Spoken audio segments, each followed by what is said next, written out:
अस्सलामुअलैकुम। जस्ट पाकिस्तान के साथ मैं हूं तलहा मोहम्मद। लेफ्टिनेंट जनरल फैज़ हमीद का शुमार पाक फौज के सीनियर तरीन जनरलों में होता है और वो इस वक्त कोर कमांडर पेशावर के तौर पर अपनी खिदमत सर अंजाम दे रहे हैं।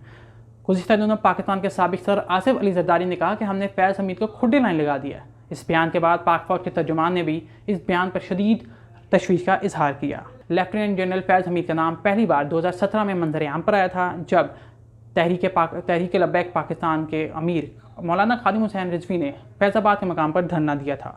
धरने के इख्तिताम पर फरीकैन के दरमियान जो मुआहिदा हुआ उस पर लेफ्टिनेंट जनरल फैज़ हमीद के दस्तखत भी शामिल थे।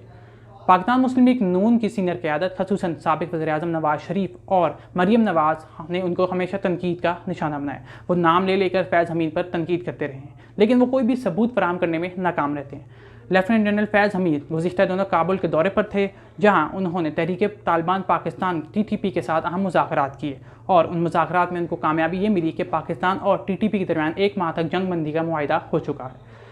लेफ्टिनेंट जनरल फैज़ हमीद के फौजी करियर की बात करें तो वो उन्होंने अक्टूबर 2021 में बतौर कोर कमांडर पेशावर अपनी खिदमत संभाली। इससे कबल तकरीबन 2.5 साल तक वो DGISI रहे। अप्रैल 2019 में उनको लेफ्टिनेंट जनरल के ओहदे पर तरक्की दी गई और 2 माह के लिए एडजुटेंट जनरल GHQ तैनात किया गया। बतौर मेजर जनरल वो ISI में ही DGC यानी director general counter terrorism wing और पनू आकिल में 16वीं इन्फेंट्री डिवीजन को भी कमांड कर चुके हैं।